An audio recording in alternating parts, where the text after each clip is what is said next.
Tut po'stlog'idan qilingan qog'ozimiz mana shu bitta varag'i $100 turar ekan.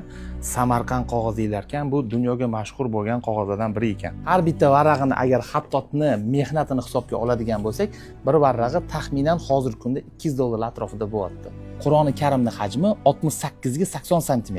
Tut po'stlog'idan yasalgan qog'oz Samarqand qog'oz hisoblanadi. 306 varaqdan iborat. Nasx, sulh va kufiy xatlarida. Muqovasi charmdan, vazni 40 kg. Boshlanish qismiga Allohning 99 ta ismi sulh xatida yozilgan. Fotiha va Baqara suralarini tillo suvi bilan naqsh berilgan. Qur'onni tahoratli holda ushlash kerak va sovg'a qilganda ham iloji boricha turish uchun emas, o'qiydigan insonga sovg'a qilsangiz menimcha manfaatliroq bo'lardi. Bugungi kunda menimcha eng zo'r sovg'alardan biri mana shu bo'lsa kerak. Moshina soat уже modadan qoldi. 2020-2024-yillar mobaynida samarqandlik hunarmand xattotlar Ergashev Jalil hamda Sobirova Aziza tomonidan Samarqand qog'oziga to'liq Qur'oni Karim ko'chirib yozildi.